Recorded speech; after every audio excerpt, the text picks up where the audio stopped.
Mr. Chairman, I yield myself such time as I may consume. The gentleman is recognized. Mr. Chairman, I'd like to begin by taking a moment to thank Chairman Frelinghuysen and the ranking member, Ms. Costley. As one who served, a long time ago, when everything came up under an open rule, we don't see as much of that. I can't commend both of you and your committees enough. I wish everybody in America could see how hard you have worked in your committee and here on the House floor. The country should know that there are no two more highly regarded people serving in this chamber than our chairman and our ranking member. With that, Mr. Chairman, I have an amendment that will save us a lot of money and, quite frankly, end a sad chapter in American history.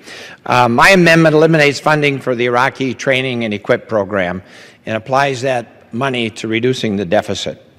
The administration, as we all know, is now urging a strategic patience with Iraq. The truth is, we've had a failed strategy there from the very beginning.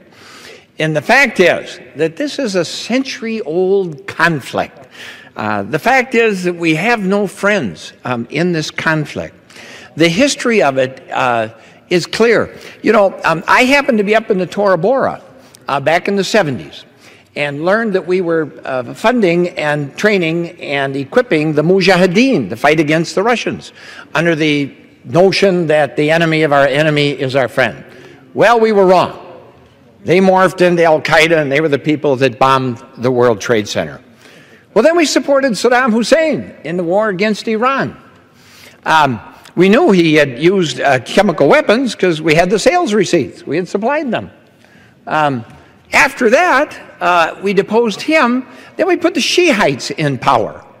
And the Shiites proceeded to tell all the Christians and the Jews and the Catholics, get out of town or we'll kill you. They shut down all the synagogues, the Catholic churches. And then we decided we'd have a Sunni awakening. Well, that was supplying arms and weapons to the Sunnis because the Shiites were persecuting them. And so they ultimately morphed into what we now have is ISIL. And now here we are, we find ourselves fighting the Shiites in Yemen. We're supporting the Shiites in Iraq. We're not sure if we're for them or against them in Syria. The simple truth is that we've been on every side of this conflict. We really have no friends in this conflict. Inevitably, our goodwill, our good intentions have resulted in the arms and the weapons, as Judge Poe just said, ending up in the hands of our enemies, and they use them against us.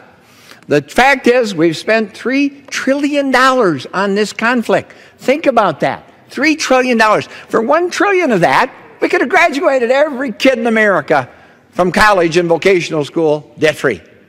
For $1 trillion of that, just think about it.